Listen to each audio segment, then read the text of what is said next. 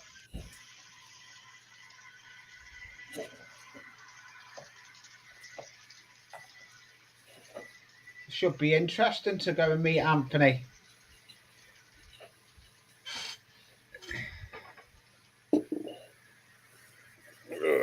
Would you believe the dog just woke up? An Arca, a what? An Arca Swiss plate? Have no idea what that is. So, no, I don't have any ideas.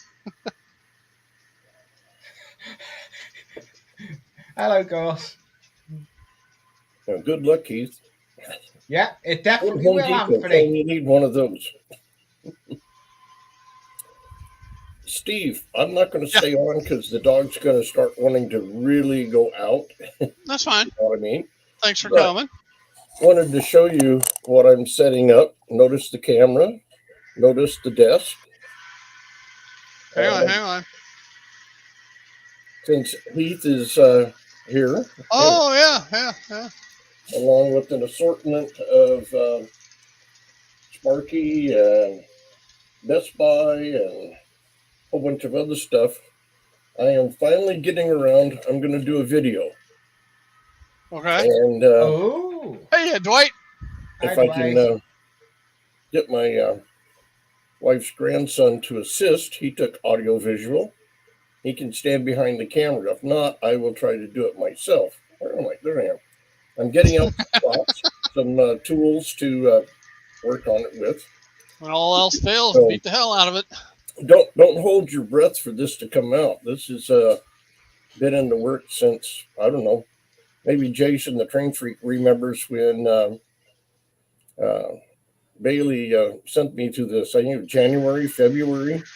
I was supposed to build this kit, and I've got grand plans for it. I wake up every morning, like 3 o'clock, thinking about it, and go back to sleep. So, but it's getting there. It's slowly getting to the point. I mean, the camera is set up, the props are set up, the tools I are like ready. I almost got myself. The dog's looking at me like I'm crazy. Yeah, hell's gonna freeze over. Heath, it may happen. Hey, I keep cranking out the ones from the train show. Yeah, you've been putting some good videos out, I must admit. The better ones of it. Like my camera said, there was 300 plus videos and pictures. So I think I've gone through at least 100. Now there are some that are really. I'm not going to share them. And Jason even commented about, boy, that was really short. I thought it was a still picture, and I hit video, that sort of thing.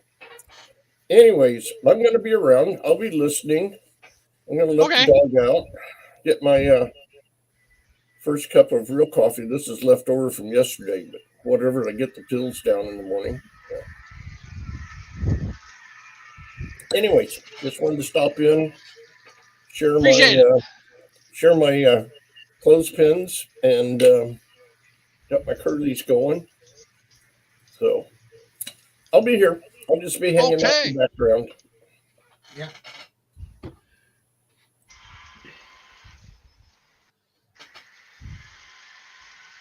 I have actually got something on the workbench, Dave, but I've started filming it. But I'm working on me. I'm working on my pallet company for my industrial area. Okay. I'll give you a peek. Give you a peek. Hang on. Ooh, that looks nice. That was a build and I got an unboxing. It's going to be elevated. I've actually got it built. As you can see, it's built on coffee stairs. It's going to be elevated in the air.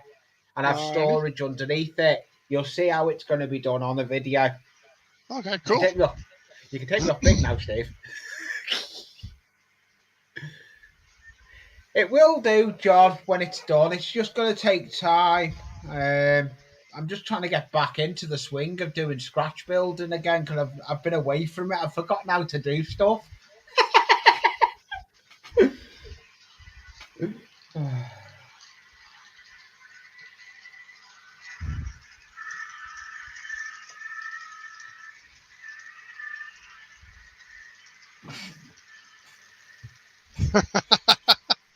Well, at least I'm not monotone, Jason, or I hope not.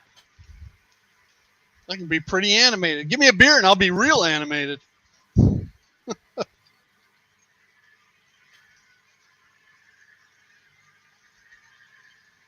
On June 27th, okay.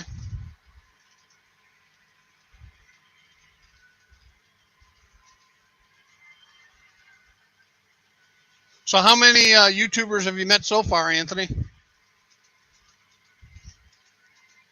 I know you've met some. I saw one get together and I forgot who it was now. It was Tim Dowdy, wasn't it? Yes, Tim Dowdy, yeah.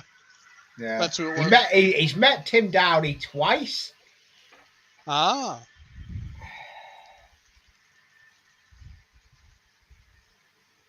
Oh, just one Tim Dowdy. Ooh.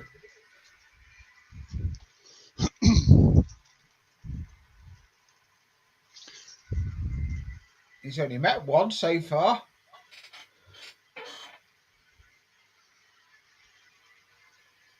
I've already got me. We'll be here, Jason. We'll be here. Typically till around 1:30 my time.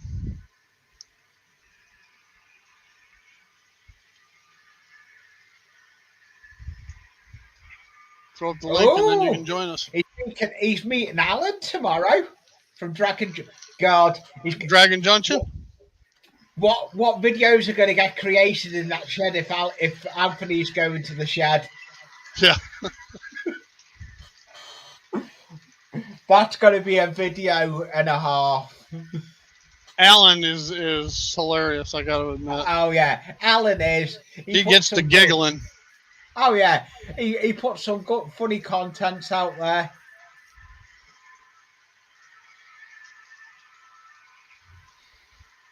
So. Cool. More LCC stuff. Oh, cool, Jason. Okay, so let's do a first mail call. As y'all may recall, you'll see in the upper right-hand corner the bi-level commuter train, or AKA a dinky going by, and it'll show up in the lower right here in a second. There it goes. All right.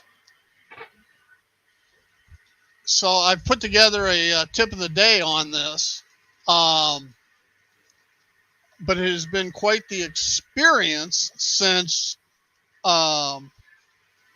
getting all the parts necessary to do it. Now, you would think it'd be real easy. I just went to Amazon and I ordered 4. They had 5 light kits for those cars, and I ordered 4. Okay. Well, the first one came in a week ago yesterday and was on last week's mail call. All right. Mind you, I ordered all 4 at the same time from the same place. I haven't even seen that mail call. And anyway, I had it for last week's mail call. And then I had to wait for the others. Okay. So on Friday after the stream, one more came in. Not all 3, but 1. Okay. A little box here. That's all it is. All right. And so I'm going to combine the mail call and the rant all in one. So then Sunday rolls around. Okay. And I get another one.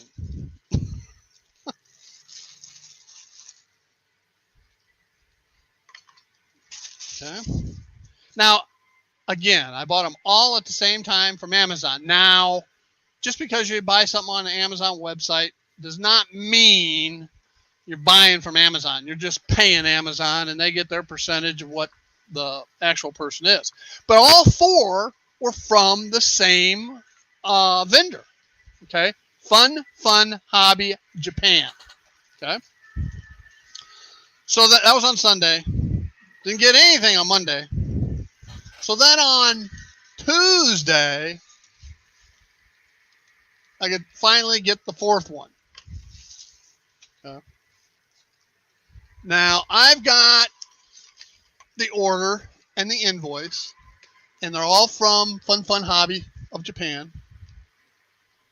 All right, and it was purchased with 2-day shipping on the 1st of June. So I should have had it no later than the 3rd of June. Well, I got one on the 2nd, one on the 4th, one on the 5th, and one on the 7th. Okay, from the same vendor.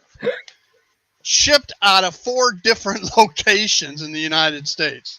Just unfrickin' real.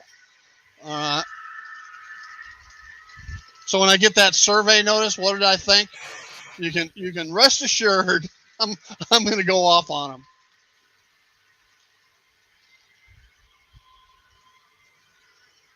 Well, Jason, if I wanted a really long passenger train, I could start throwing all these together.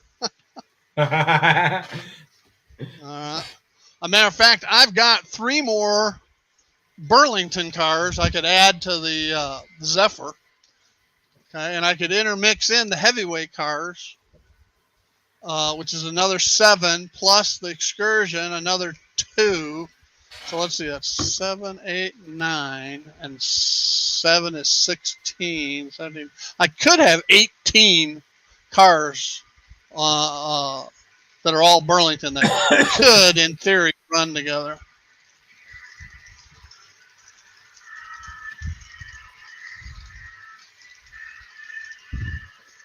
But what would happen is, I'm sure that they would straight line.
All right.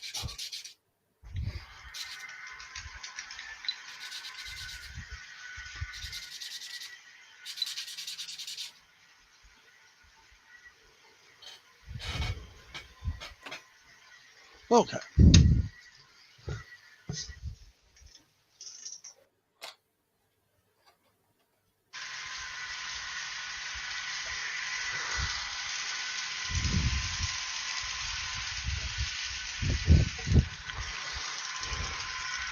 My problem is I don't have enough places to park all my passenger trains.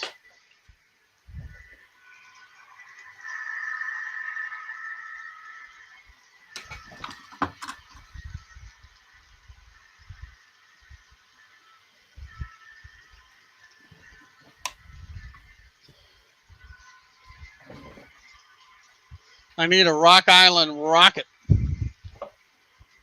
and a ICG city of New Orleans.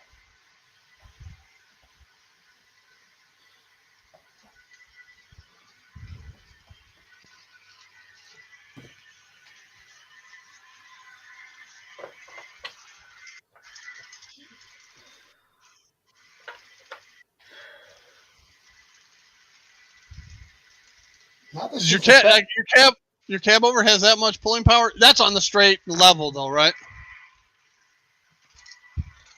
This is the first time I've actually been modelling, doing anything since I've been back, though, Steve. Well, I feel honored, Lee. I've been doing other stuff. I've been doing stuff in the garden. I thought you were on. I thought I'll do some modelling on the workbench.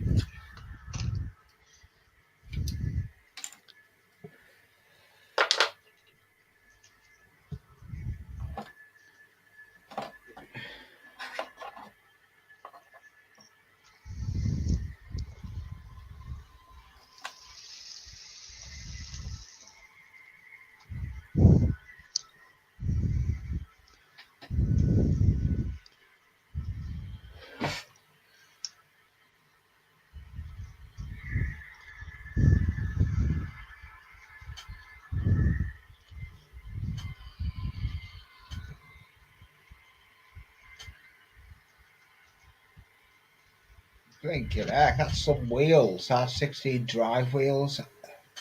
Oh my god.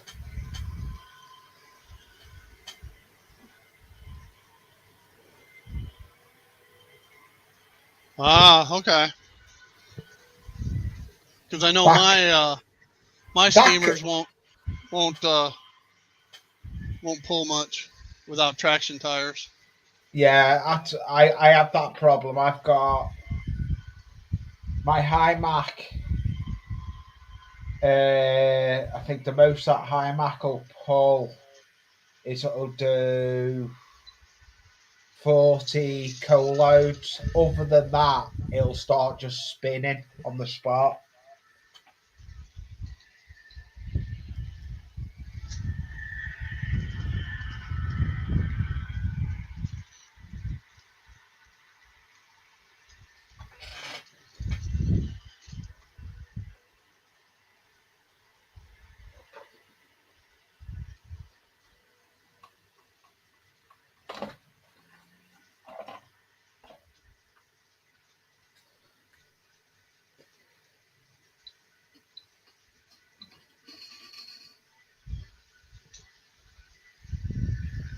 Yeah, we should I'm thinking of doing something like that with my layout, doing a challenge. I haven't decided yet.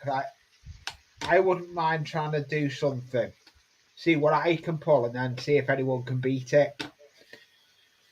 Um, Somebody did a challenge a year or so ago about how many cars a single engine could pull, and Yeah, I did passenger cars and then took the weights, NMRA weights, and converted that to the number of 40 foot box cars. yeah.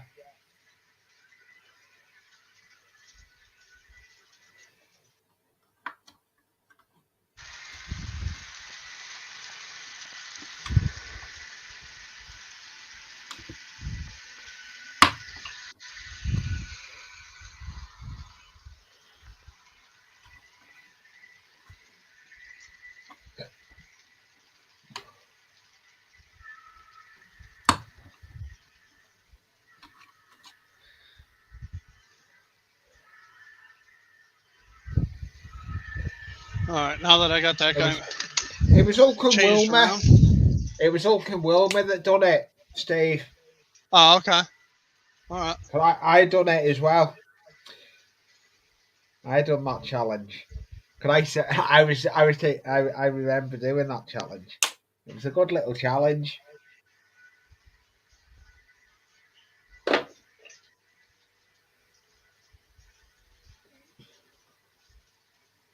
SD40 or DD40? I got too many inclines Mine's and all on. curved inclines. They'll straight line on me sure as hell.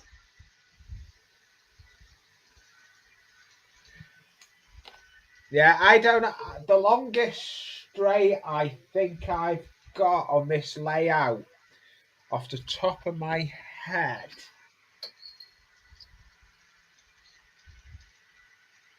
is is 70 centimeters. Okay. It's a nice long straight, but I've never tried what I could pull along it. Oh yes, I have. I've done the Uncle Wilmer's challenge with it.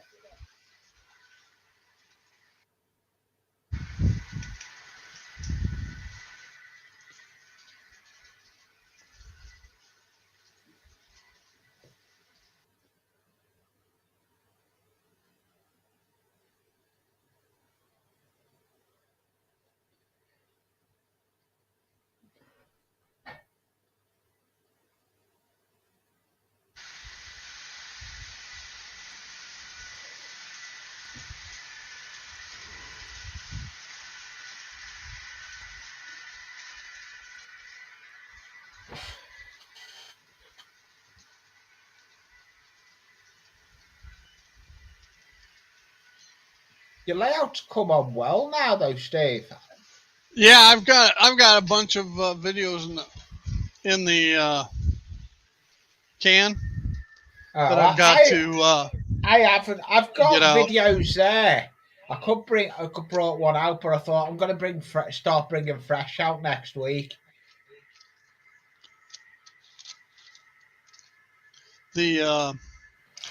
I've got episode 20 of Building Aurora to edit. I've got the Dinky conversion with those light kits and redecaling and all kinds of stuff on that I did to those. And trying to think what else I have hanging out there. I got one other one that I got to edit. I've got one. I have got one I need to edit. It's the first starting to build of this building I'm working on. I need to edit it. It's just getting the. I've been catching up on YouTube. So Jason, did you put a decoder in the U50? And if so, since that's actually got two motors in it, doesn't it? Did you use one decoder for two motors, or two decoders and then have to try to speed match them, or how'd you do that?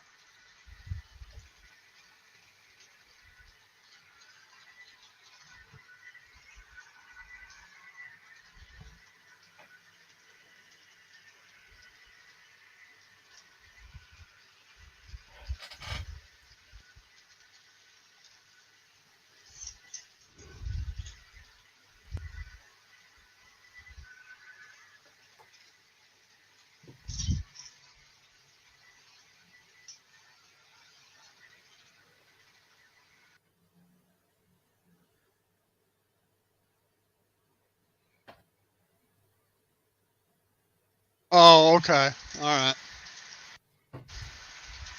I get it.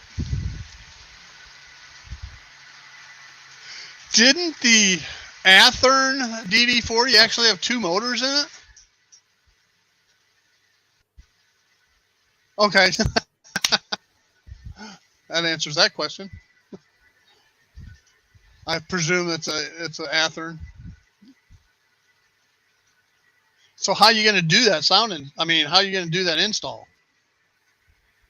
That's gonna be an interesting one, Mac. And he's gonna have to it's gonna need two chips, isn't it?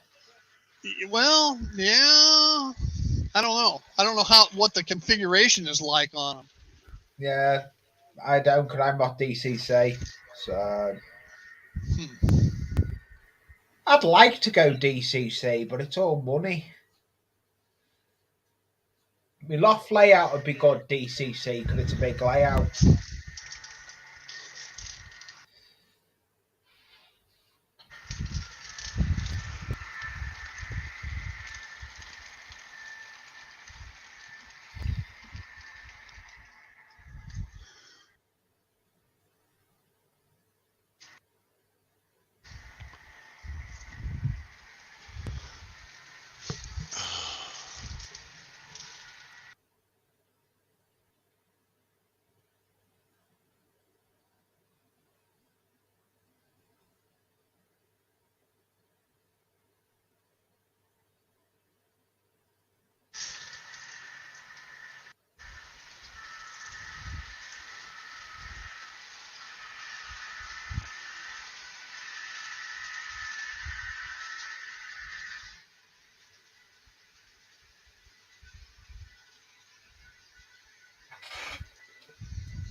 Decoder's wired in parallel?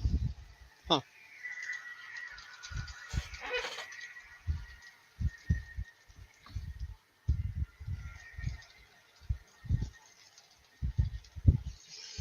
How do you do how do you do the two motors? You're not late, Joe. Do you do those in parallel? The motor control, I would think the pickup could be the same.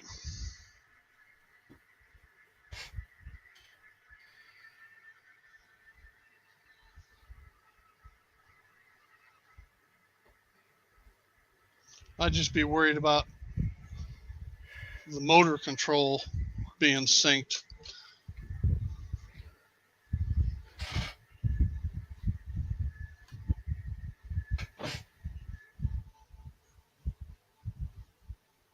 Yeah, but how do you match the motors? You know, you're just going to rely on the fact that they're both the same motor and both the same decoders?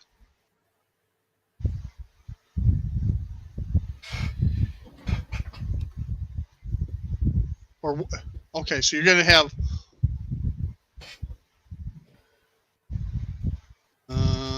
okay.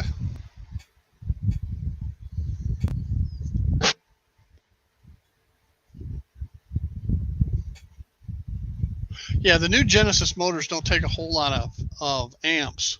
So you know, a 1 amp motor can probably power both of those motors. I mean, 1 amp decoder can probably handle both motors. And then, like you say, use a separate sound decoder. Oh, okay. If there's a drive shaft between the two motors, that's no problem. They'll sync themselves. I thought it was two separate motors.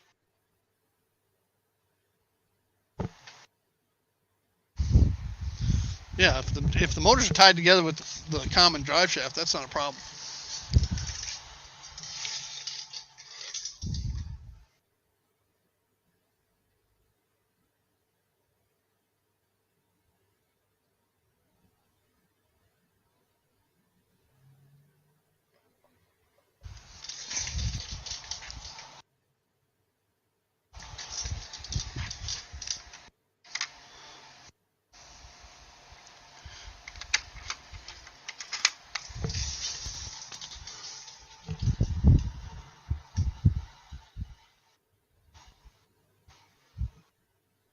Yeah, the motors don't even have to be matched if there's a common drive shaft because they'll balance themselves out.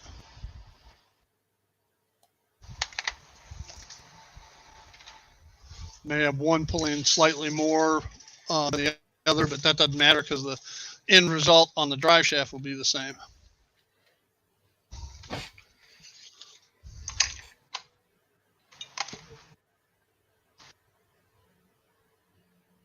Hey, Joe Rader, I didn't see you come in. I missed you. Thank you, Anthony. Yeah. I did try saying to you the comments, Steve. Not a problem. Because he's got a new project coming tomorrow or something, he said in the chat. I like watching.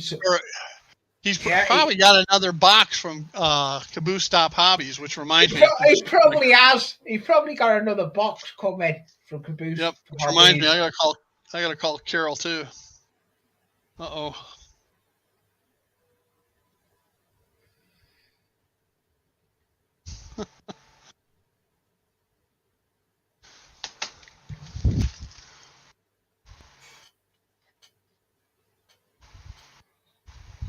So, Joe, what are you waiting on? You waiting on another box from Carol? Jason, I have been trying for 2 weeks now to get a Wilson Icebox reefer, an Intermountain Wilson Icebox reefer on the Caboose Stop Hobbies Wednesday live stream. I thought I had one 2 weeks ago, but when I called Carol, apparently I didn't. So I posted for another one this week. So I got to call Carol, see if I got it.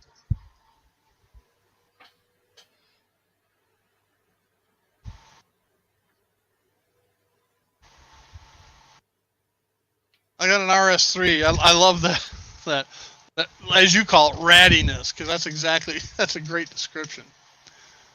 Uh, um, the U-boats have kind of a ratty, uh, throatiness, more refined than the Alco, but still a throatiness to them.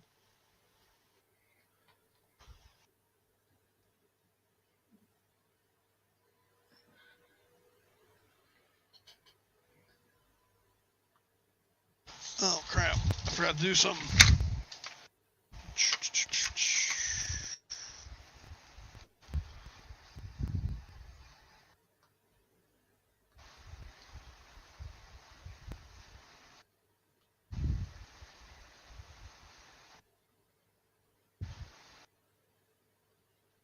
Uh, oh, that's the other engine driver. Okay.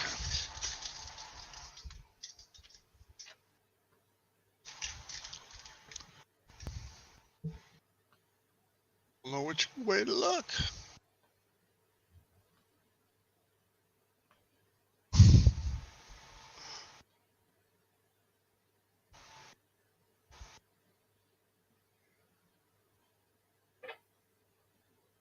What brand are yours, Jason? Are they Intermountain or something else?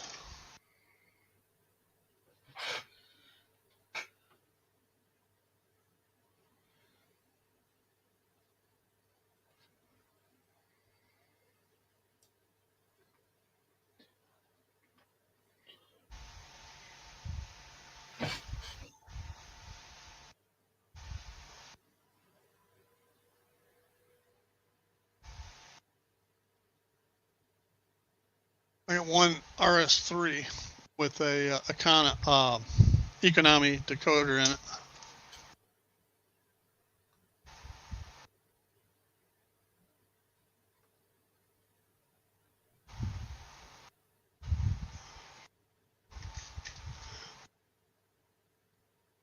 You can always, if you see something, Lynn, you can always call them. All right, they're more than happy to, and they'll discount whatever price they have. They'll discount it to you.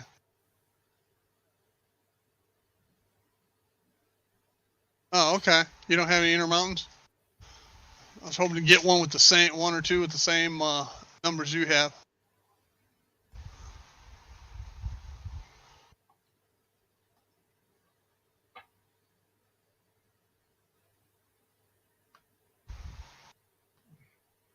I need vehicles.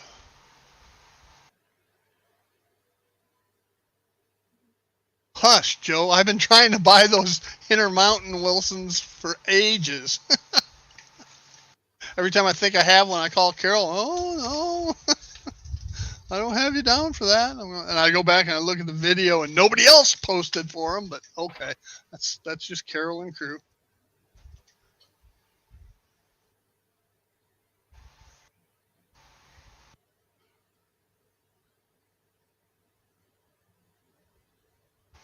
Hard to beat Caboose Stop's prices.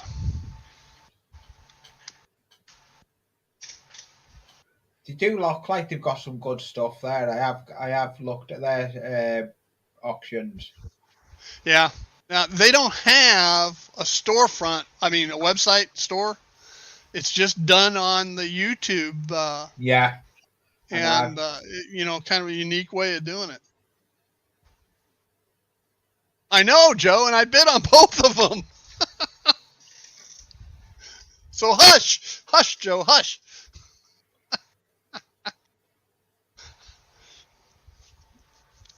It's bad enough John Morris beats me out on almost everything I post for. He's another Burlington guy. That tells Joe, doesn't it, to shush?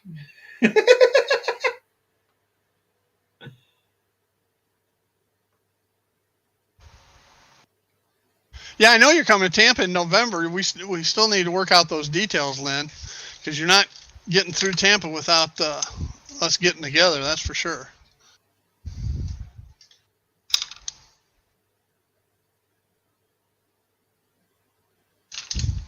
Well, I tried my hand at painting a cornfield. Hey. Yeah, Rick's hard. So you want a unit train, so to speak.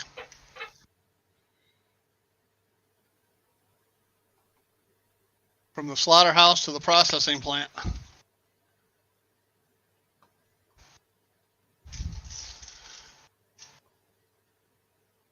Where they make beanie weenies.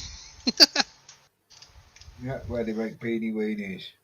I might have to get make a decal for my slaughterhouse and make it a Wilson.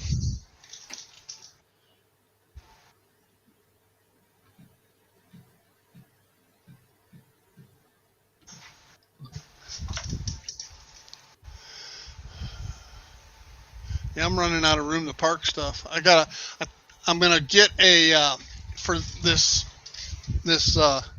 cabinet back here. IKEA has a drawer set that's on casters. I'll take the casters off it, and it looks like it'll fit in here. And it has 6 drawers, I think. Three or four thin and 2 thicker that I can use for cars, and then other stuff on the bottom to deeper ones. My packing plant holds 2 reefers on one side and 2 stock cars on the other side, and then there's some storage in front of it. I mean, each side will hold 4 easy, but there's only dock space for 2 on each side. I can, in front of me, pallet company, I can have 7 box cars.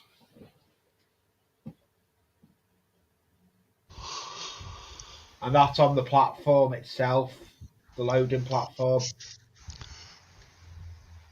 I only have 2 more steps to building Aurora. Ooh.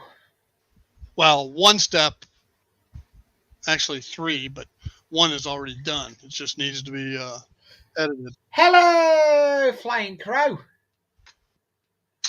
Is that Robert? Yes, it is. It's Robert. I've forgotten his name. You know, he's the one that started Wilmer. So now we're going to have to, call him Robert. Yeah. I end up not catching the American streams anymore because I don't stay up late anymore. It's better than calling him Maple Leaf. He doesn't like that. Hey, Randall. Hi, Randall. I still say Wilmer ought to put a big maple leaf on the side of your Alexandria station.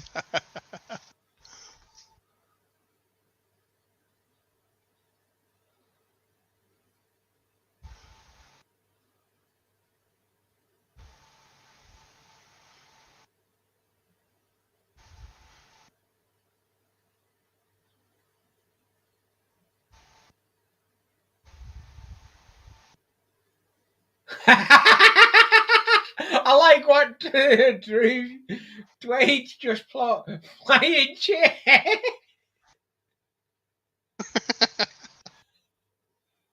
Flying chair, yeah. No, it was falling butt. Not flying chair, falling butt.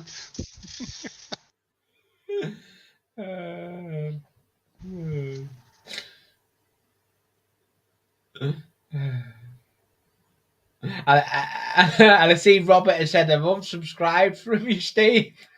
That's because I keep mentioning maple leaves. Well,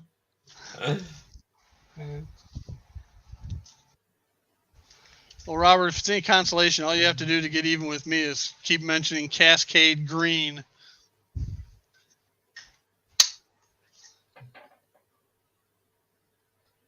Because when the big merger happened for the Burlington Northern, switched everything to Cascade Green and White.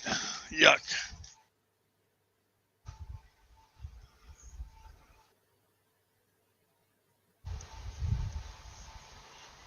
Oh, there's Randall. There you go, Randall. Hey guys, what's happening? Right, Uh, Randall. trying to stay out of trouble. Where are you Hey, sitting waiting for a crew today? I'm not at work. I'm at home. I'm sick with a bad cold. Oh, okay.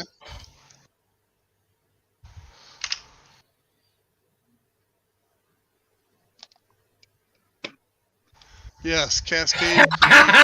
And he put it in 3 times. All right, Robert, you can quit. We're even. So I He's, don't even get out all my BN engines in. yeah, get rid of all those BN. I hate Cascade Green. I'm afraid I can't do that, Steve. the I like only it. Burlington. I like the executive. All right, I like the executive paint scheme.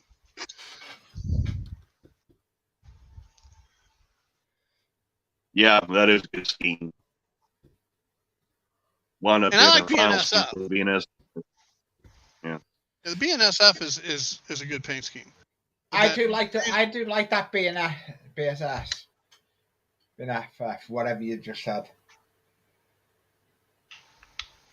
Because the Cuz runs a lot of that, doesn't he? What? BSS. Oh crap! I'm gonna burn the house down. I got some leaves in the oven. Hang on, I'll be right back. Oops. Oops. They'll be burned. Oh, I'll hold the fort then.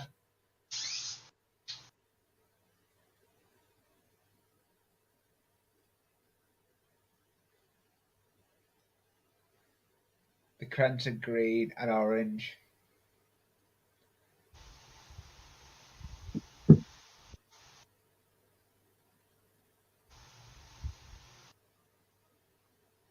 I like the Santa Fe as well. The Santa Fe livery. That is nice, Santa Fe. Yeah, I like both the blue. I like the blue and the other one. I'm a gov. I'd love to have. I'd love to run a Santa Fe on my layout here in the UK.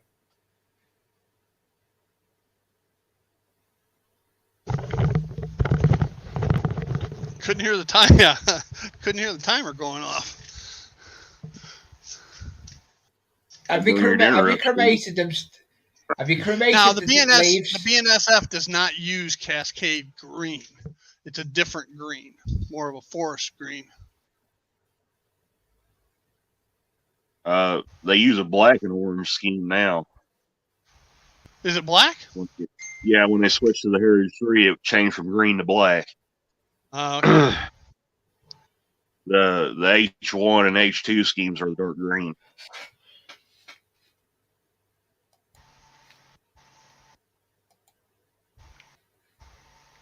I've just seen that, Indy. You've just posted 2 videos. I'll look at them later.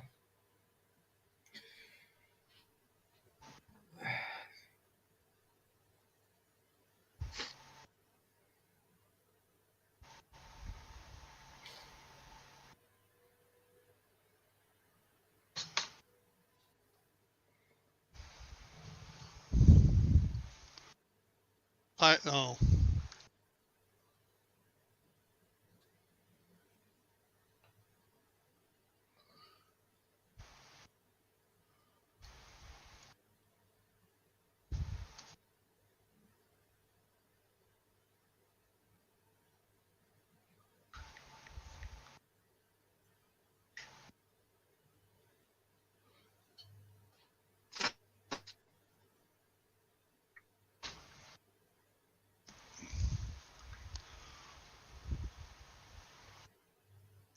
Burlington's always had tiger. They had stripes anyway on the nose. Even the Chinese red and gray had white stripes.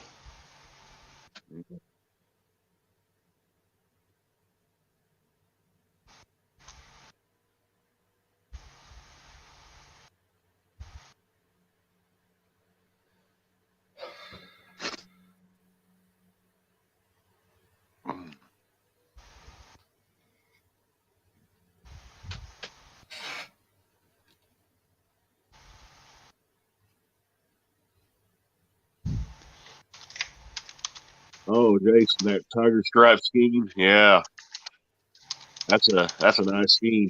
I'm just barely old enough to remember that scheme. It didn't last long. It was gone by like the early '90s.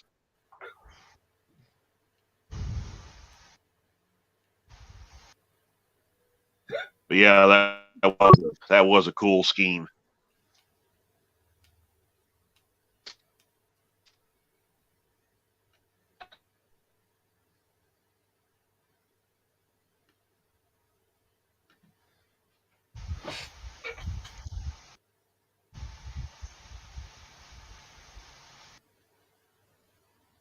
Oh. Oh. All right. Well, let's see what else I got in the mail call. That sounds a plan.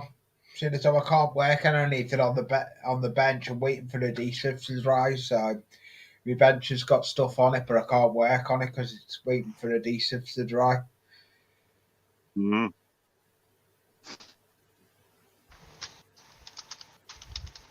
Yeah, I'm waiting for back with the SC60s and do that scheme in orange and green and black. Um,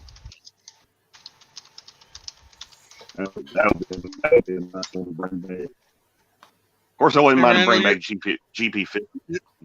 you're breaking up again, Randall. Yeah, it's breaking. You're breaking Oh, up again, Randall. what about now? Well, you only you don't break up when you only say three words. Oh, okay. Well, I'm just saying I wouldn't mind him bringing back the GP50s in that Yeah. scheme too. It's like you fade in and out mid sentence. Yeah, it's kind of weird the way things work down here. I live in a valley, so and the towers are like really far away. So, and my phone's probably about wore out too, so that's probably not helping things. Like that right there, you're okay. Yeah. So it's only at sometimes. Let's put it that way.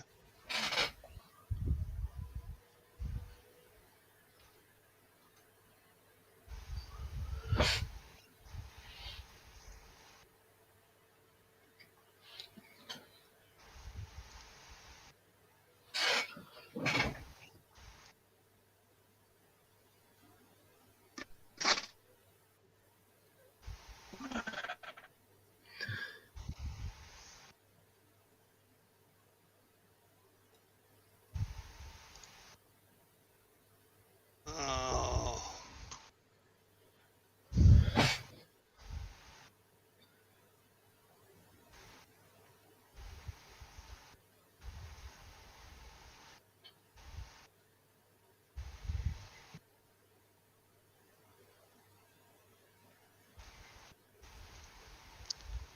Okay.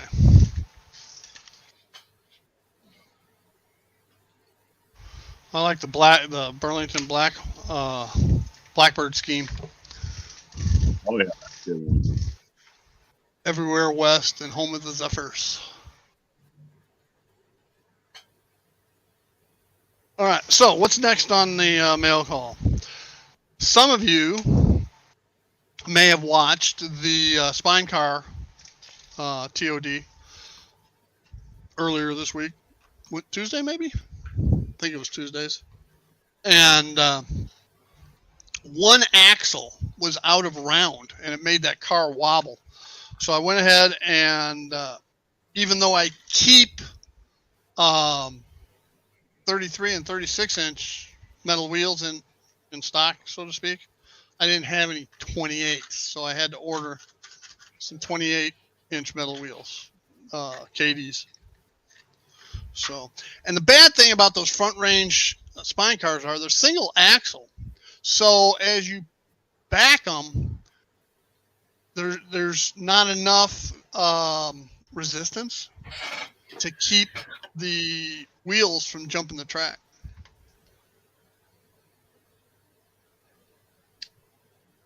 Yeah, I've got a forerunner and I can't keep that stone down on the track, like off the track all the time.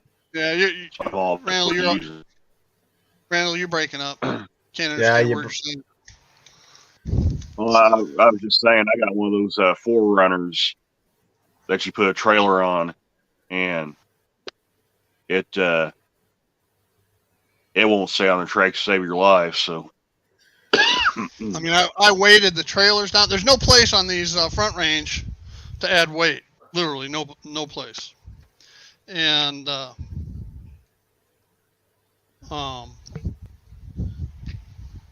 this is what I'm talking about. These here. So the trailer's weighted, but since there's only one axle, you only have one flange. Okay, instead of two offset flanges that can keep it from popping off the track. I mean, they run fine forward. Just don't try backing them on a curve.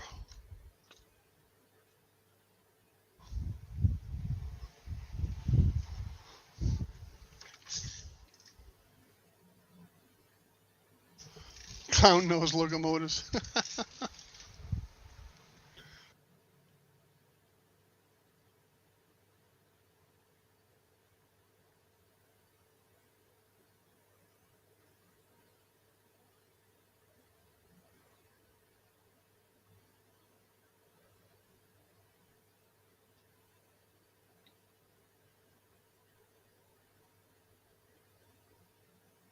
I'm a Western Railroad guy myself, or Midwestern. Let's put it that way.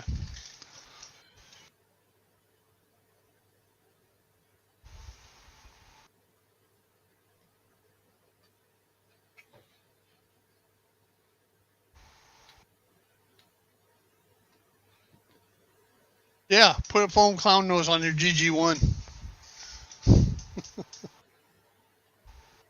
Or on one of the lights of your LG your G scale lead locomotive.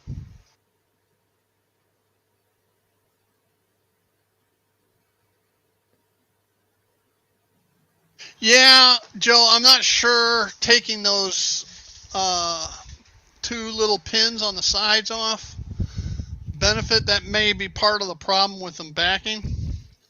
But without doing it, the truck wouldn't swivel enough to go around the corner. So it's one of those, you know, pay me now or pay me later types of things.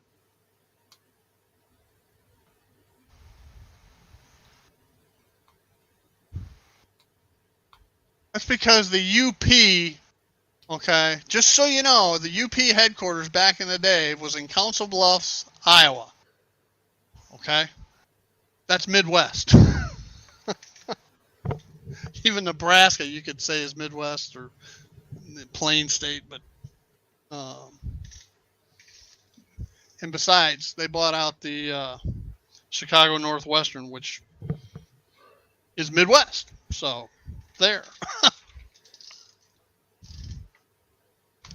It's not a, let's put it this way, it is not a Western railroad. It started in the Midwest. It was chartered in the Midwest. That said, I'm not a big fan of the UP anyway.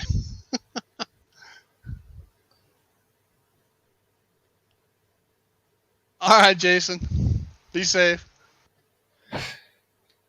I'm not sure, Heath. See you, I didn't know whether it was out towards Cheyenne somewhere or whether it was still in Council Bluffs, Iowa.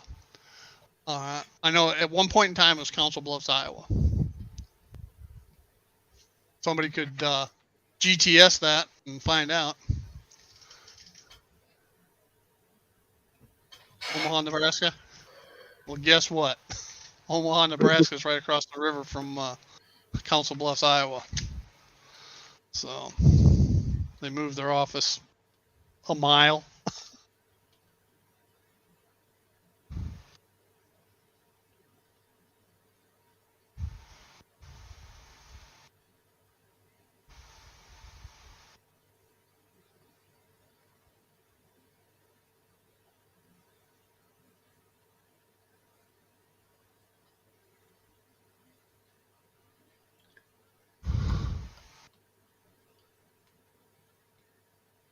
I'm not a big Nebraska fan either.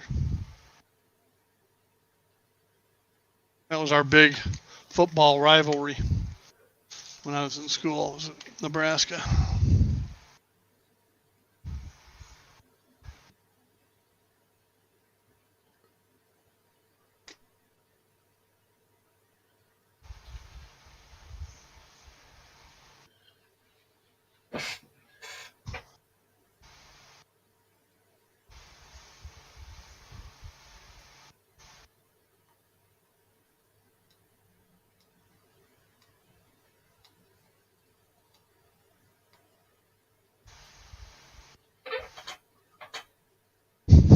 You said that 5 minutes ago, Jason.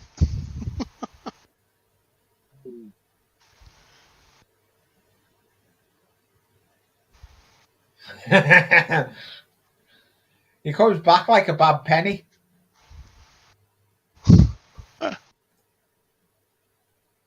No, he's just easily distracted. Yeah, he is.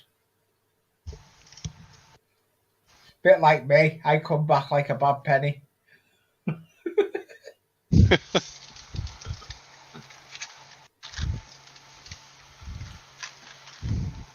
You know, I talked about metal wheels. Anybody need any 33-inch metal wheels? I've just ordered some from the model shop.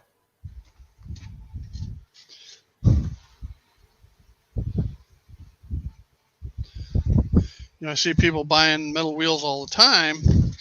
I'm changing. Where the biggest issue on the friction, all right, is where the axle meets the pocket of the truck.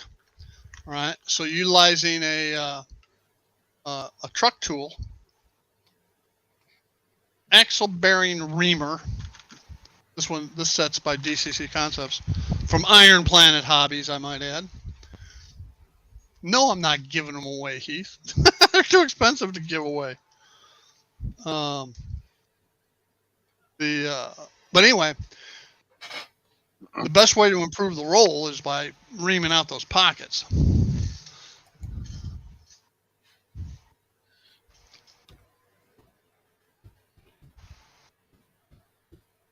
We're lucky, Joe. We have yard waste pickup once a week. Now they'll only pick up roughly 3 cubic yards at a time.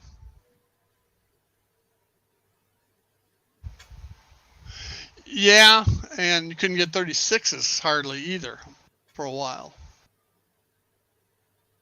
So, see you later, Joe. And I've got one more mail call, but I was going to wait. I was doing some figuring. I mentioned a little while ago I don't have enough room to park all my trains. So what I'm going to do, I found where I can add 2 more sidings, so to speak, and actually 3. Okay. Over in Aurora, I've got that 3-track main line with the platform down the center between 2 of them. And let me switch cameras. It's easier that way. Okay. So either of these tracks, this one or this one, can be switched to this center. Okay. So if I add an isolation switch, all right, to all 3 of these, down at, because this section here is isolated anyway. I mean, I don't have to worry about cutting rails. Let's put that. But I could tap in underneath to the red side wire and put one of my recessed isolation switches that I use everywhere. Let me see if I have one handy here. Probably not. Never have one when I need it, right? Yeah, here's one. Okay. I can take and put 3 of these isolation switches on the fascia over here so that I can shut down any of these 3 tracks isolated. So they're basically And, dead tracks. Yeah, so I can dead the tracks. Now, people say, "Oh, with DCC, you don't need to do that." Well, yeah, I prefer to. I do not like the idea of having engines sitting on a hot track. No, You get I don't short. like. I don't like the idea of engines. I like isolating all mine. If they're in the engine shed, I don't like low power. If I've got engines sitting in my engine house and I've got power running to it, I'll isolate it. Yeah, in the old days, DC days, all right, the old Atlas selector were Yeah. isolation switches. The controller was to reverse polarity, but the selector you only deaden the track. So I can use these little recessed switches to cut power to those tracks. That way, if there's a short or a spike, it's not gonna zap the engine. Because I have had situations where all of a sudden something shorts and LocoNet goes nutso and switches start getting thrown randomly and engines will fire up if they're on a powered up track or shut down. Um, so by isolating them, you take all that stuff out of the equation. So I'm going to do that. That'll allow me to park at least 1, if not 2 trains um, over here in Aurora. Okay. Then when I built the Union Station, which is behind me, okay, Union Station has a western bypass, this track here, and it has an eastern bypass. Well, that channel back there, it's on the other side of this wall. If I slide the existing line over, an inch, and there's room to do that, there's enough room to add another track back there. Now, I won't be able to have it double-ended, switched from both ends, but I could have a stub track back there on an isolation switch, of course, and be able to park a short train back there, such as the Burlington excursion train. So I think that's on my to-do list.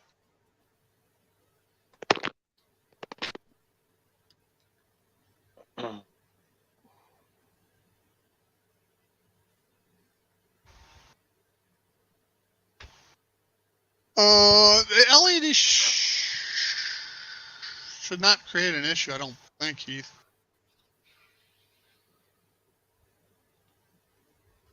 Yeah, I saw the automotive bank of switches you had, and those are nice.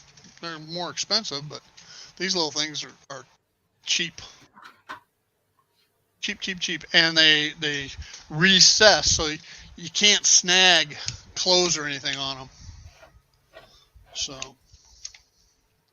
and all my isolation switches around, even like over here at, let me switch cameras again.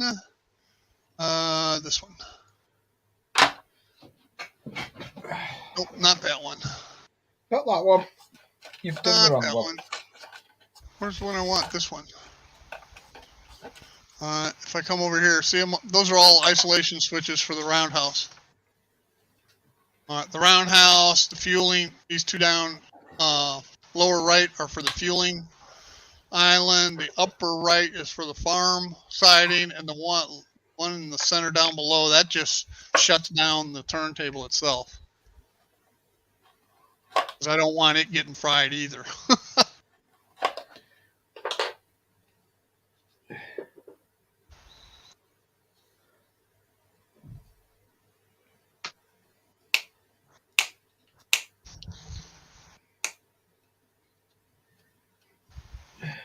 I think you two would make a good pair.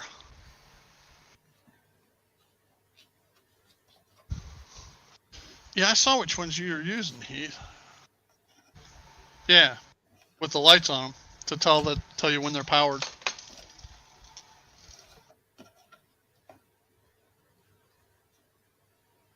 And any single pole switch will work. Single pole, single throw. Just a matter of what you want to do. And in my case, all right, I rarely forget to turn any off. Forget to turn them on all the time, but I rarely forget to turn them off because most of my locomotives are set up where even when you release the decoder, the sound still goes. All right, and I don't go through the shutdown procedure on them. I'm too lazy. I'm not a prototypical guy like that.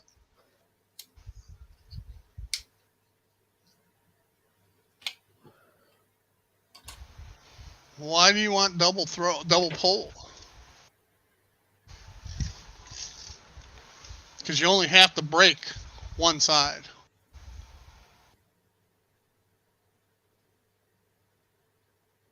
You only need to kill the power on one side more than the both. Right.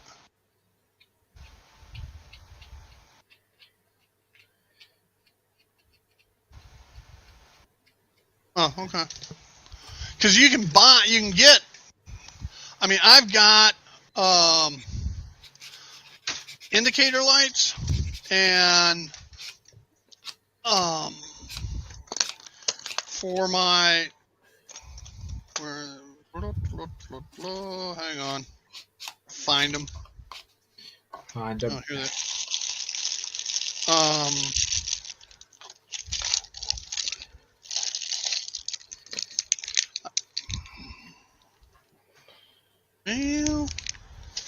Well, I lost what I'm looking for. I've got these push buttons, but I also bought some little diode lights that can be wired into the circuit for just the purpose you're talking about, Heath. Don't know what I did with them. Where you last put them? Hell, I don't know. I thought I had them in here with all my other electronic stuff. That's where they should be. If the electronics, they should be in your electronic drawer. Yeah, that's where they should be. Yeah. And they might be. I just can't find them. They're probably looking at you, Steve. Probably so. Probably so. Anyway. Think of that. I haven't done an injury yet with the. I've started using the hook blade. I haven't done an injury with the hook blade for months. The last time I done it, I opened my finger up with it. No, those blades, the curl blades. Oh, okay. That's what you're saying. He's set it up on the main line only. Have train run back and forth. Yeah, since you're point to point.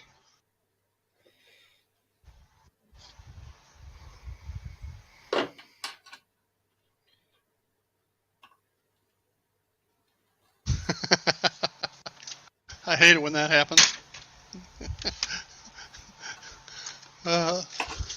Put something. If you're around, was it last week? I guess it was. I could not find. I have 2 sets of tweezers, and I could not find one set. I haven't been able to find for 6 months.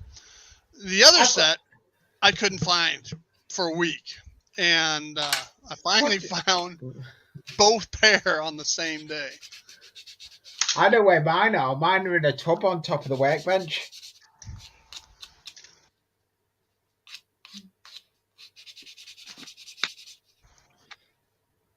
I found a couple of them little drawers at yard sales that I bought.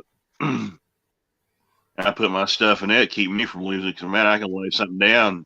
5 minutes later, I can't find it. So, well, I've got the worst thing is, everywhere. Next week, I'm actually rebuilding me. I'm making a new worktop next week on my workbench. I've got side. So that's going to be interesting to do.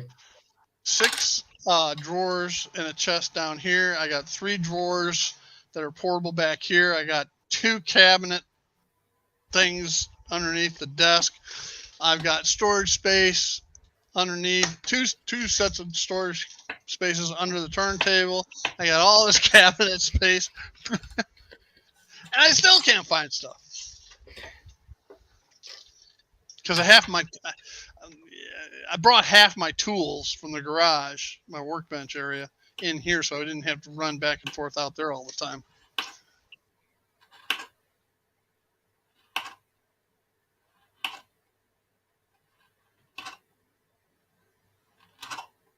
Yeah.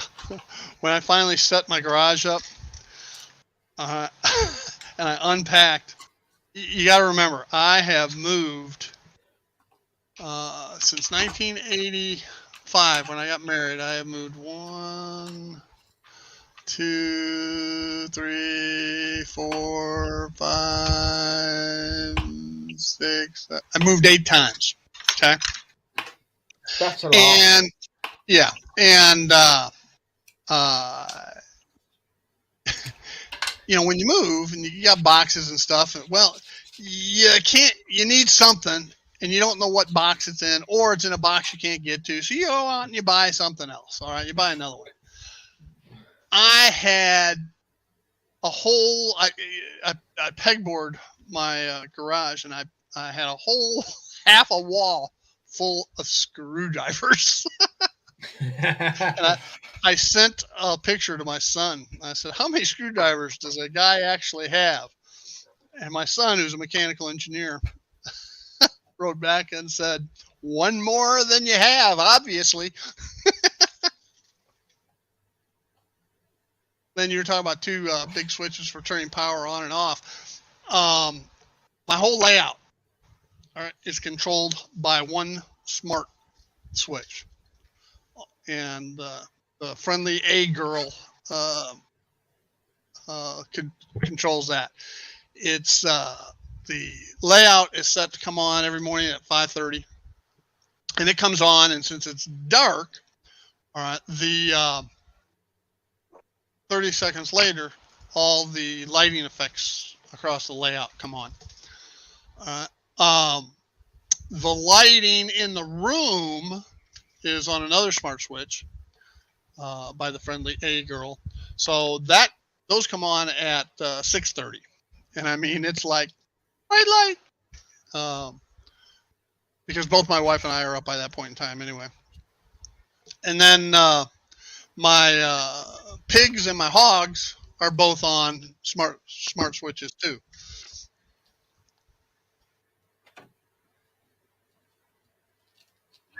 But those smart switches are tied in to the layout smart switch. Okay.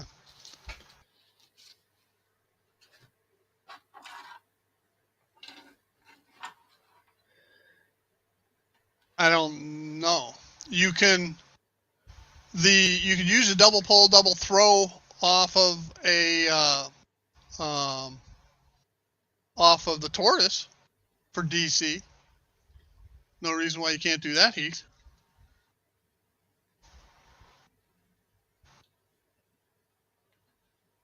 I don't see any reason why you could. Oh, I don't see any reason why you couldn't. Why you couldn't do it.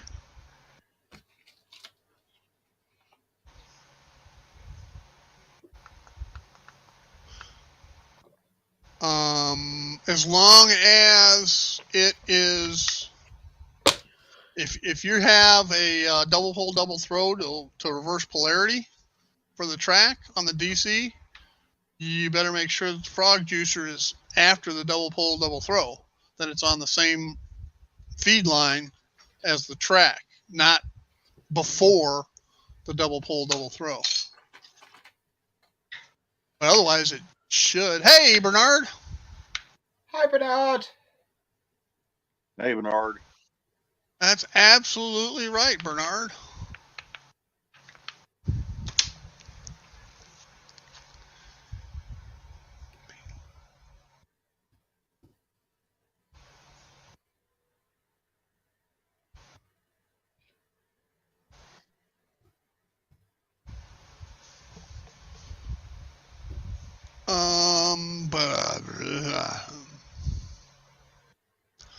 So you're going to feed the Motorman with DC?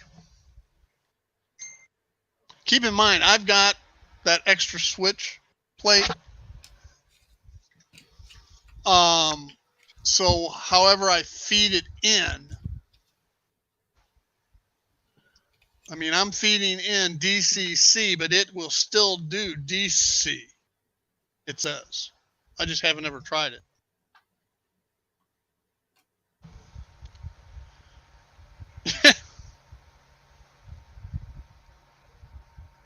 Yeah, Lynn, I think you've got every screwdriver known to man there.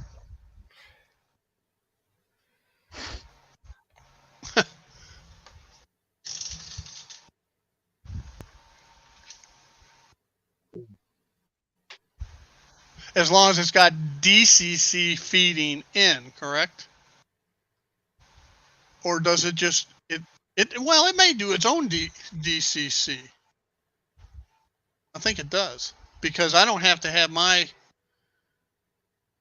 DCC system on for the Motorman to work DCC. See you later, Anthony. Yeah, I saw it, Lynn. Yeah. From the 100 screwdrivers from the 99-cent store.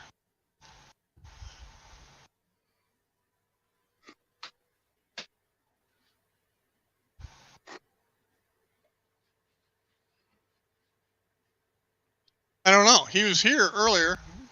Anthony, Yeah. are you still here? No, he's got off. I've just seen a message. He's took off for more adventures in the UK.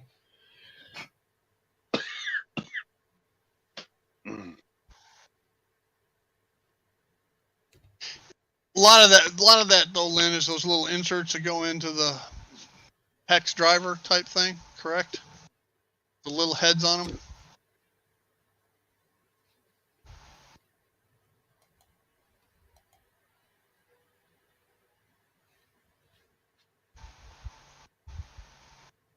Oh, you want me to post the picture? Well, since I opened it up in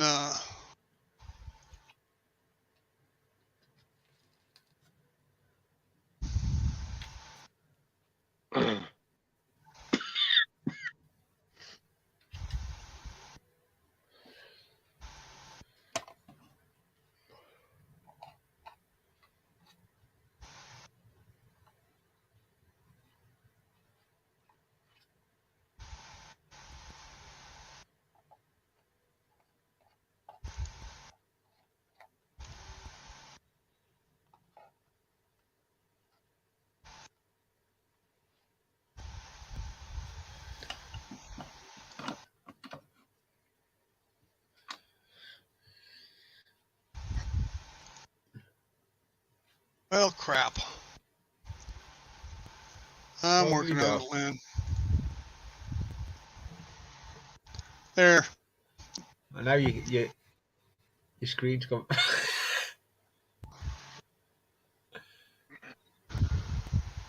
That's a nice screwdriver set.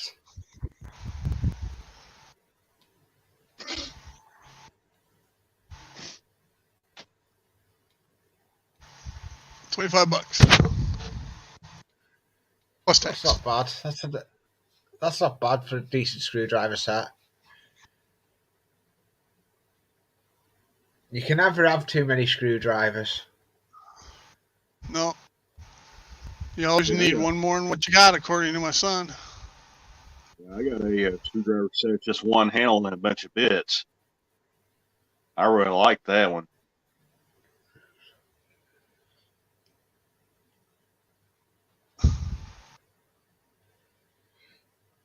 Right.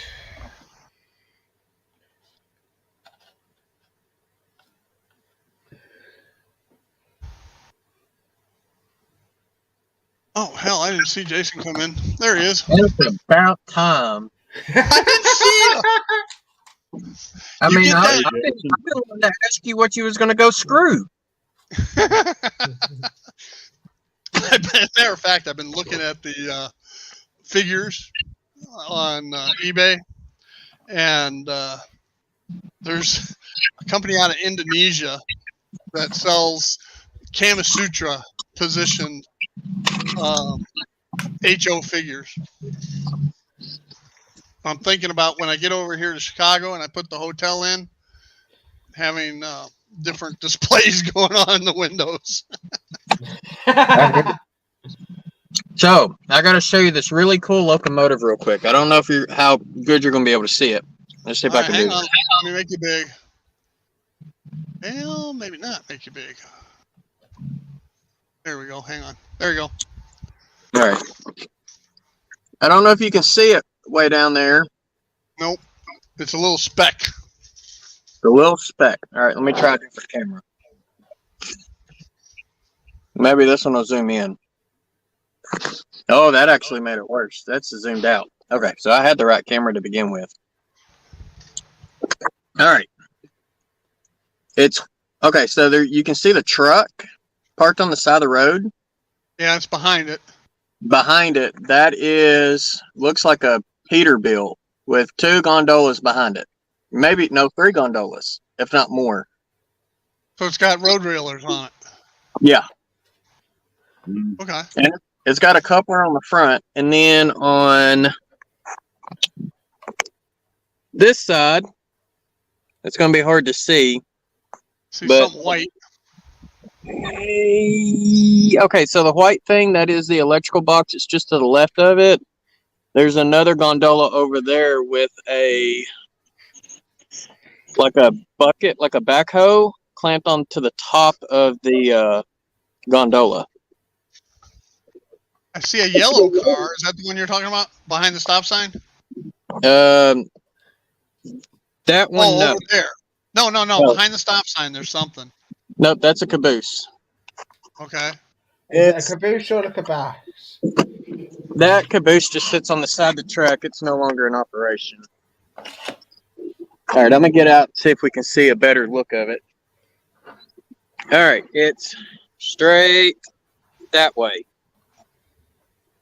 Like I said, it's probably going to be hard to see because it's about 3 blocks from me. Yeah, I see a speck back there behind a pole. Yeah. Like to the right of that electrical box, there's like a big mound of ballast. Yeah, I see And it's that. just to the left of it. There's a gondola over there with a Caterpillar backhoe, but it's not a backhoe, it's a claw. The gondola is dark, so it blends in with the trees. But I see the arm of the backhoe. Yes. Above it. Yes. Okay, I see it.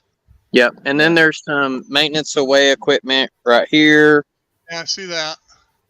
But yeah, you can see the Peterbilt right there. That's an older one too, isn't it? Yes.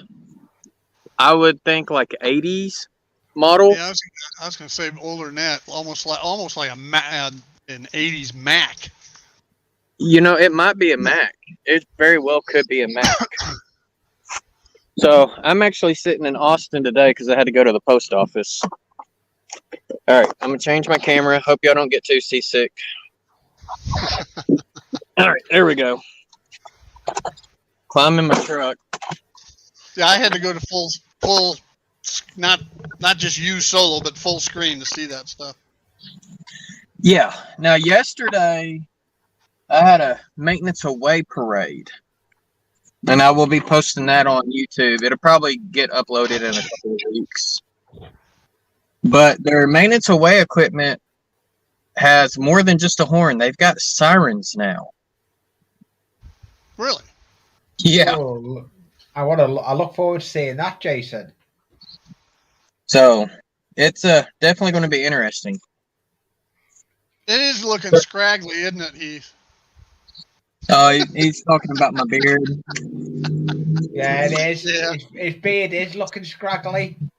Yeah, he's just a little jealous that my chin has more hair than his head.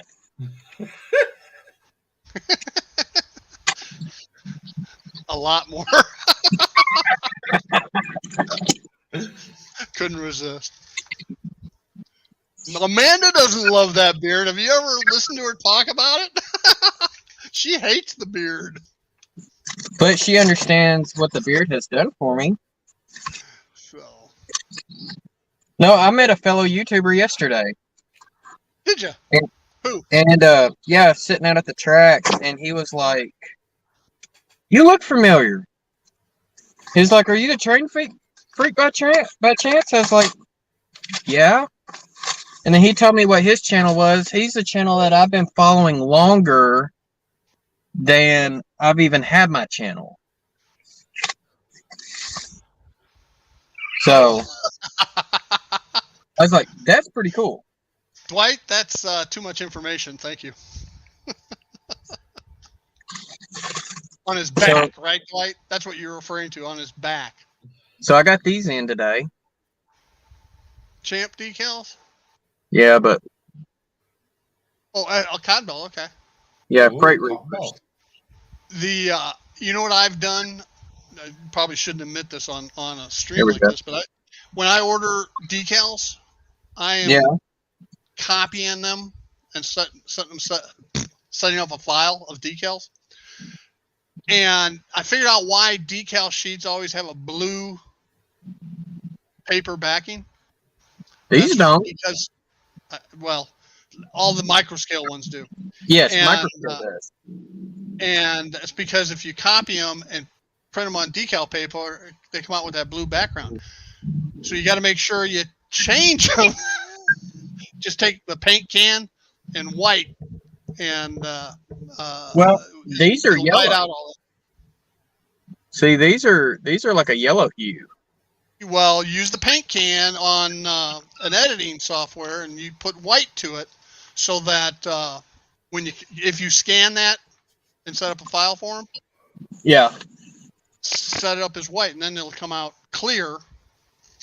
All right, and you'll be fine. I found that out the hard way as I was redecaling these bi-level cars. Oh, okay. See, I'll Alright. just let John Schuylkill River Valley. He's made some decals for me. He does a real good job. They're easy to make. I mean, I bought that decal paper. Well, I say they're easy. You got to read the instructions. Now, I will tell you this: the laser decal paper from Micromark, the one that's for laser printers, Uh-huh. I'm not a fan of those.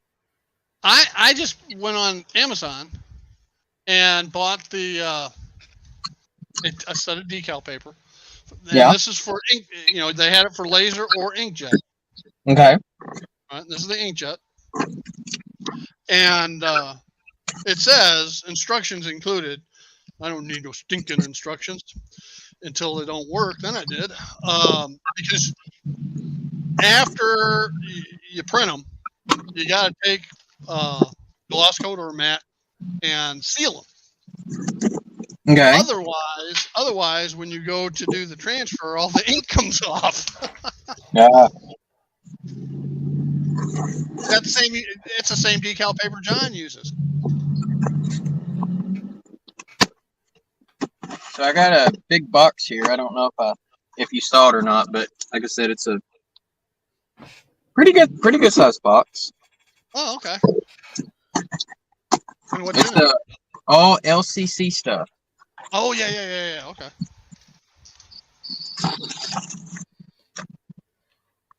So I got me another one of these. Okay. Vent meter. It's you put it on your fascia and it tells you how many the voltage and the amperage you're using. I've got that. So I got one. I bought one to add to the layout, and then I bought one to sell at a trade show. Is that DCC Concepts Alpha Meter? No, it's LCC vent meter. So it's for. Go ahead. It's for the LCC system, which uses RJ45 or network cables. I've got two alpha meters from DCC Concepts because I have my primary and then I have my booster. So so I can monitor how much I'm pulling on each leg of the railroad. Gotcha. Hey, Brian. Hi, Brian. Welcome. What's up, Brian? All right, then I got some of these. They are push buttons. Let me make you big again. Yep. All right. So they're push buttons, but the cap lights up red or green. So, Okay. and these can be configured to control either a single turnout, or you can set them to control a route. So, Okay. which would be multiple turnouts. So, like if you're doing like a class yard, staging yard, you can set one button to control a whole bunch of switches. And Yeah, I it do. will tell you if it's, green means, hey, you're good to go. Red means it's not your direction. But if you're only controlling like a single switch, green being closed, red being thrown. So Yeah, I do that through JMRI. I have routes set up here. I'll show you here in a second. yeah, I do too. And Okay. what's really nice about these, from what Dick was telling me, is you can program JMRI to veto the manual controls. So like if I do have like someone dispatching, They override. they could press the button all day long, but it won't change. Okay. So got some of those. And then these are the boards that allows you to hook those in. You can hook into 8 to one board. Okay. So I got a couple of those. These are for resale, and it's the LCC starter kits. I got me a couple of those to resell at the trade shows.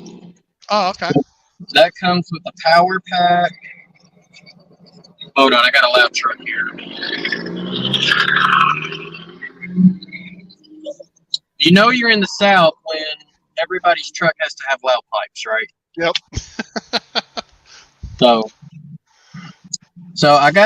it has the power conversion on it. It's got the USB adapter, so you can plug it to JMRI Hey, Kyle. or to your computer, and it even includes the Terminator power that you have to have. So I got a couple of those in there. Let's see. Tortoise tabs, so they connect onto the top of your tortoise. Right. You can wire your stuff in, like your frog juicer and whatnot. And then these are the 10-pin ribbon cables that you use to connect through the LCC system. And then Yeah, what's his name? Otter Valley, Otter Creek, whatever. Yeah. Was using those. Yeah, I've been using them. And what's really nice is you can set the jumpers on here. Uh-huh. So on the SMD8, it has two routes per se on your cabling, and each one can control up to 4 channels. So on your tortoises, you can put in, like channel 1. If you got like a crossover, then you wire in 2 of them, put them on channel 2. Double crossover, you wire 4 of them up together. It will do all 4. Cool. Mounting brackets for some of the components. And the other thing I got was a package of the, wait a second. Those are not the ones I needed. She sent me the wrong ones. Uh-oh. Roll. Not good. She was supposed to send me the female plugs. She sent me the male plugs instead. Hate it when that happens. Yeah. Because I need the female ones. I don't need the male ones. I've got plenty of those. I'll have to call her later and be like, you sent me the males, not the females. Hey, did you ever hook up your Motorman yet? No, not yet. My next live stream, so I got the track all finished on the module because I did a members only live stream, brakemen or higher, and Lynn was the only one that participated in it.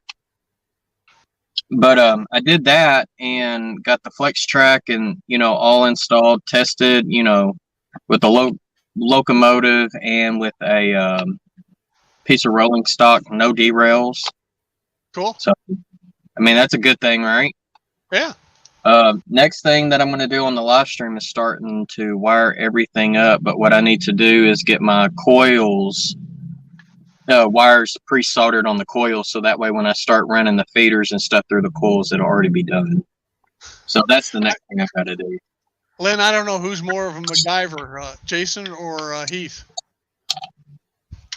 Jason's probably the more successful MacGyver. Sorry, Heath.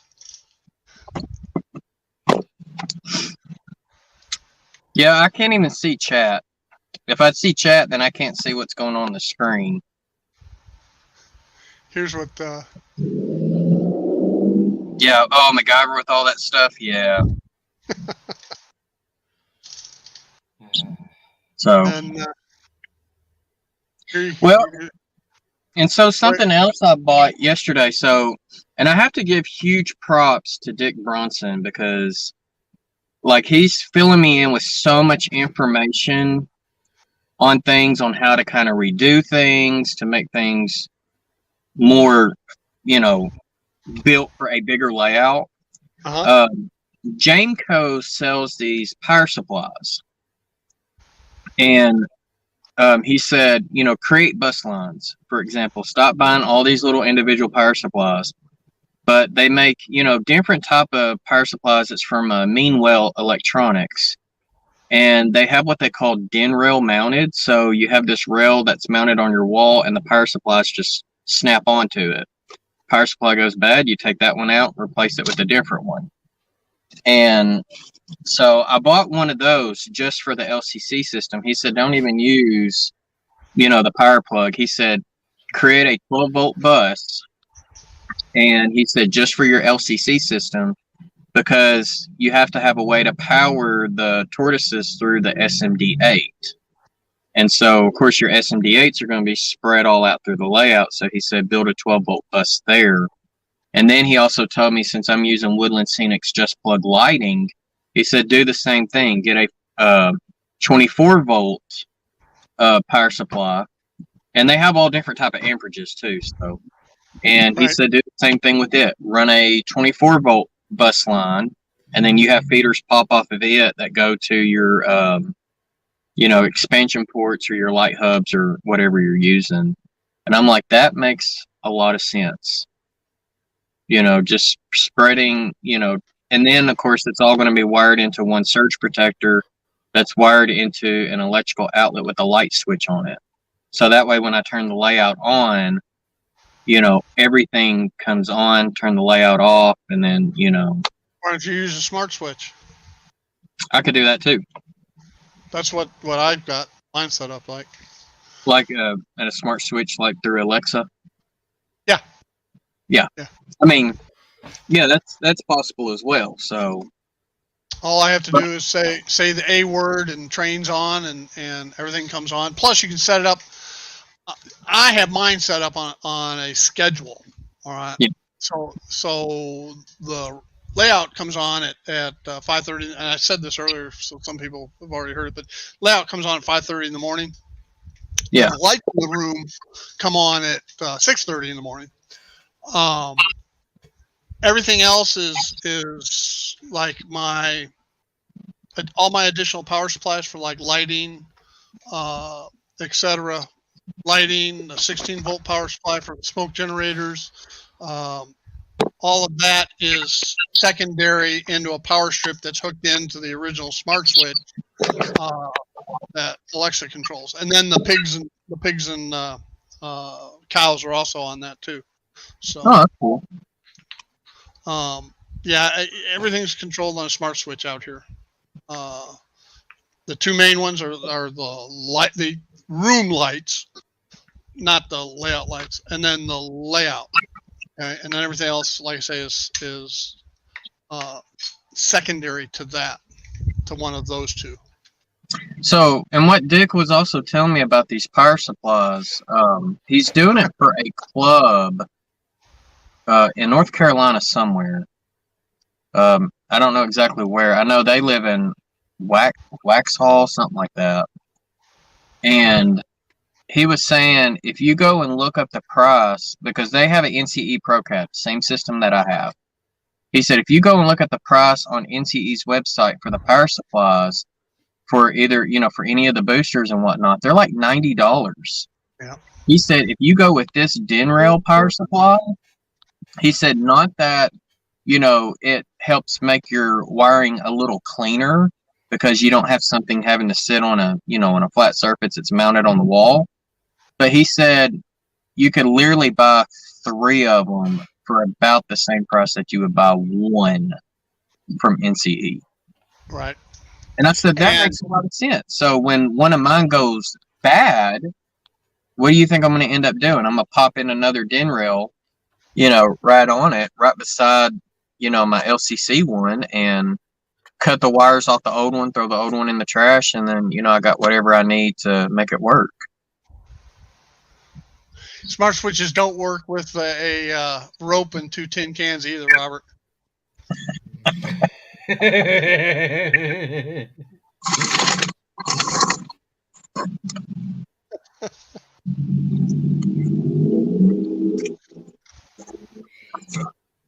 That's funny. Oh, anyway, I started to mention earlier. Hell, we're almost at. I got 10 minutes left. I got one more mail call. Well, make yourself bigger that. and get it off of me. I'm sure everyone's tired of looking at the beard, so. I mentioned. Let's go back to here, and then we'll go to here. Okay. There you go. I mentioned back there. I can reposition some track, and I got room to add another siding. Okay. So what I did was I went ahead and ordered the switch.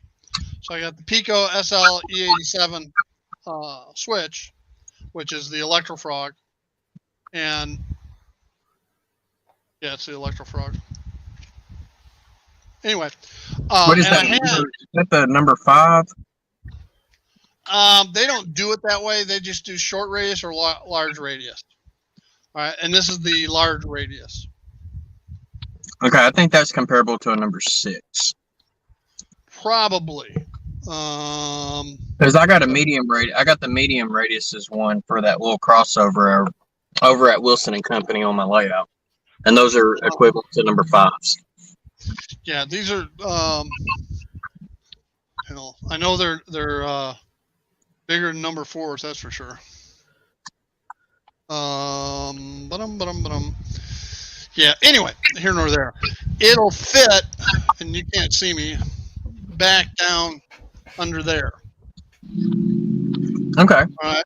And then the other side of this board here, it'll terminate, and I'll be able to put my Burlington Excursion, which will free up one of my staging tracks over there.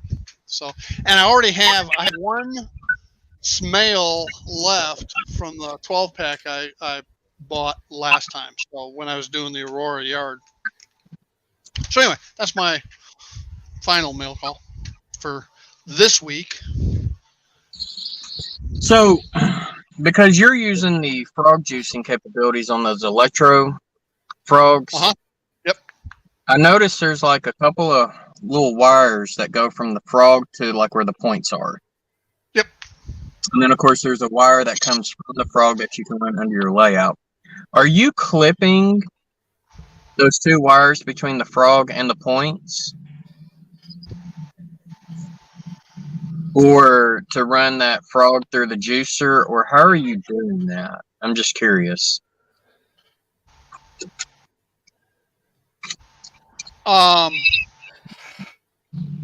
It's already clipped right here. Yeah, I know the rails are clipped, but there's little wires on the bottom that solder it together. Oh. If you pull it, those are the wires I'm talking about. Are you clipping those when you frog juiced it, or? It's been so long since I've laid a Electrofrog. So I've always yes. Yes. What I'll do is I will clip these 2 wires that you're talking about right there. Yes. And then I will jump across here. Okay. Can you see where I'm talking about? See where that gap is? Yeah. The lower gap? I will put jumpers there, clip those there, and then hook up the wire up here to the double pull, double throw on the Smail. Okay, and do you use any insulating rail joiners on the Up here? On the center 2? Okay. Yes. On these 2. Okay.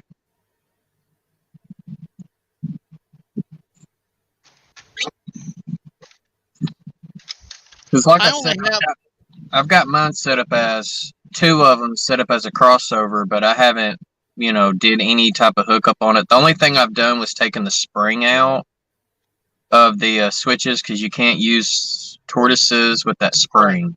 yeah, and they just pop out. Yeah, I've already done that. The number fours, if the frogs aren't real long, like on a number 4 Atlas, which I don't like, but I've got some, and I've got the short throw Picos as well that I use Insel frogs on, and they work fine because they're so short that even a 2 axle will go across that gap. Okay? Gotcha.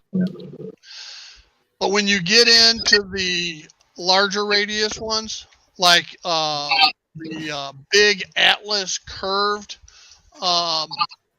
turnouts, Mm-hmm. it's got a long frog to it. Yes. And those I've gone ahead and wired up the frogs to the snails. Yeah. I did mine too, and what's nice about those is they've got a little bitty connection off to the side that you can solder your wire to. You don't have to put in a screw underneath like all the others. But I was talking to Amanda last night. I'm having issues with a lot of my Atlases since I screwed that screw in there, to wire the frog in. Some of the frogs have popped out. You try to get them back in, but they don't fit snug. And so some of the cars, when they're hitting the frog, they're kind of bouncing. You have to, Robert, on the Electrofrog, you have to cut that jumper. Otherwise, it's not going to work. It'll short out. Okay? This is not an Insel frog. This is an Electrofrog. So that. I think Randall's trying to show a Mopac caboose because he sees my Mopac shirt. Yeah, I saw your shirt, Jason. I had to show you this. Yeah. All right, that's what I dug out of the board. I'm gonna go back. Hey, Randall, if it makes you feel any better, the rails that I'm looking at are old Mopac rails. Robert, that's cool. Okay, if you wire up the Electrofrog, okay, and juice that up, all right, it juices up not only this, it juices up this section too, and it's cut right there. But there's jumper wires back there. You have to cut those jumper wires too. Otherwise, when this switch throws, you're going to create a dead short. Okay. So you wire this up to the double pull, double throw of the tortoise or snail. All right. You cut these two little jumper wires there. Now you can jumper across here and here. All right. So that you have positive electric current connectivity. All right. But that's the difference between an Electrofrog and an Insel frog. Hey, Steve, for Robert's application, he doesn't use any type of tortoises. All of his are ground throws. So since he's leaving that spring in there, he would be better off just leaving it the way it comes factory.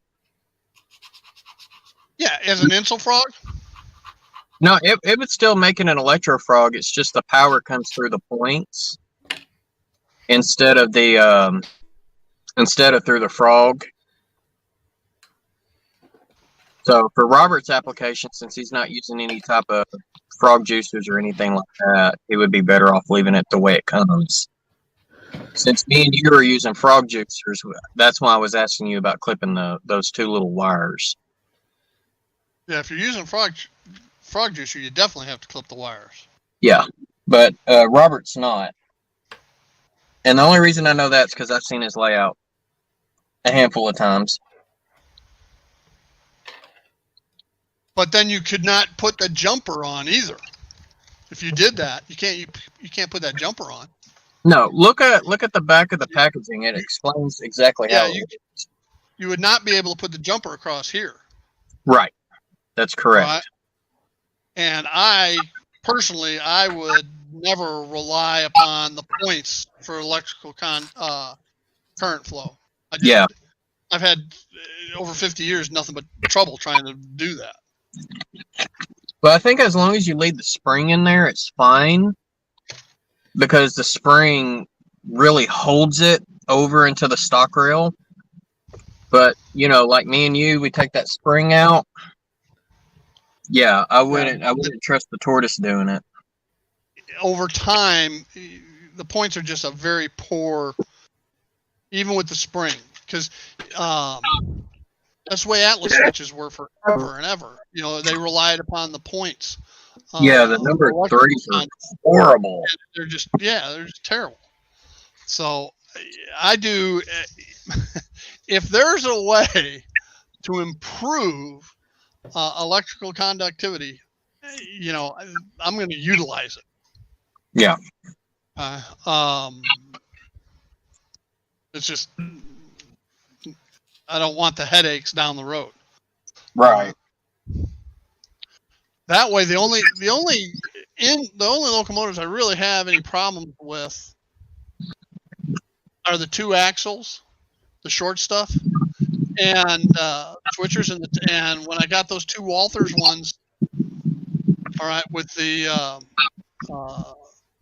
stay alive, keep alives on them, you know, I don't even have problems with those now. Yeah, I've been talking to my wife. You know, I've been communicating with people on Heath's Discord about going the fast tracks route, making my own switches. And I finally got approval from Amanda last night that I could go ahead and buy that.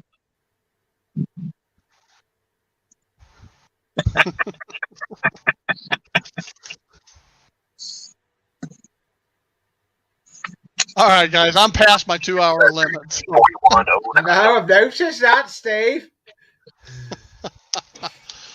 I didn't forget, Lee. We just got in a discussion on Electrofrog. Yeah. All right. Don't get me wrong, Robert. Not all mine are Electrofrogs. Most of mine are probably Insulfrogs. Okay. But Electrofrogs remove. Hey, Randall, I'm going to cut you off here. No, that was my radio. Sorry. I turned it down. Whoops. Sorry, Randall. I gave you a bad rap.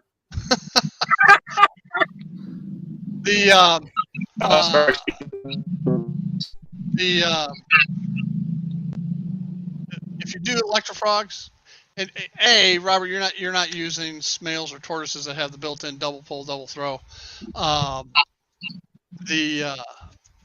As long as you have those, you know, the Electrofrogs are the way to go.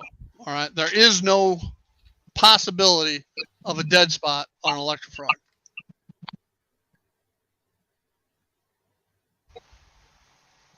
Yes, and same. So do these. It's just a wire.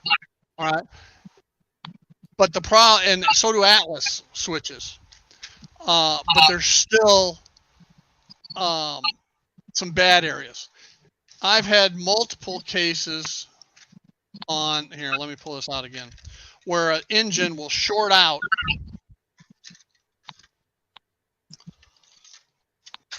All right, at the frog. Okay. And although an Electrofrog, it all becomes one. Okay. On an Insulfrog, there's a gap there. Yep. But even still, I've had them where the flange comes over, and it will arc off the other rail. And that's what I've noticed since I've got that VO 1000 switcher, the decoder in it. That whole Hickory Ridge area, I've been having issues. And now I keep a bottle of hard as nails, okay, to put over those areas. to expand out that joint, the insulation on the joint further. Mhm. But it's just a pain in the ass. It wears off, and you got to do it again.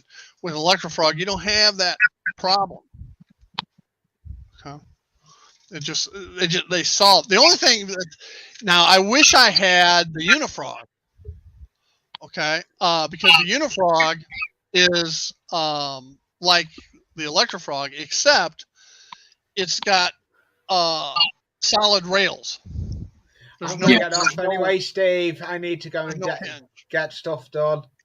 Bye, Lee. Okay, we'll see you later, Lee. Take care. See you again. Bye, It's Steve. not the point. The point rails are not split here and Right. hinged. Okay, And see that my 3-way and my single slips and my double slips are the Insel Frogs, and they're that way. Yeah, because they didn't have them the other way. I don't think they made them the other way. The double slips they did. They got Electrofrogs on those? Yes. Oh, okay. Yeah, the slips they do. The 3-way, I don't think they do. Okay. All right. With that, guys. Yes, Heath. That's like I said. I wish I would have waited and got the Unifrog, but that's okay. I got a good price on this one. So, because the Unifrogs are out. Yeah. Well, that's why I'm thinking about just making my own, and then I'll probably just throw all that stuff up on eBay and sell it. Try to recoup some of my cost.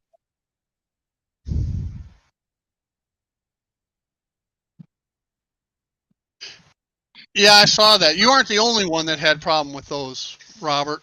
I think Sparky had problems with that ladder system as well.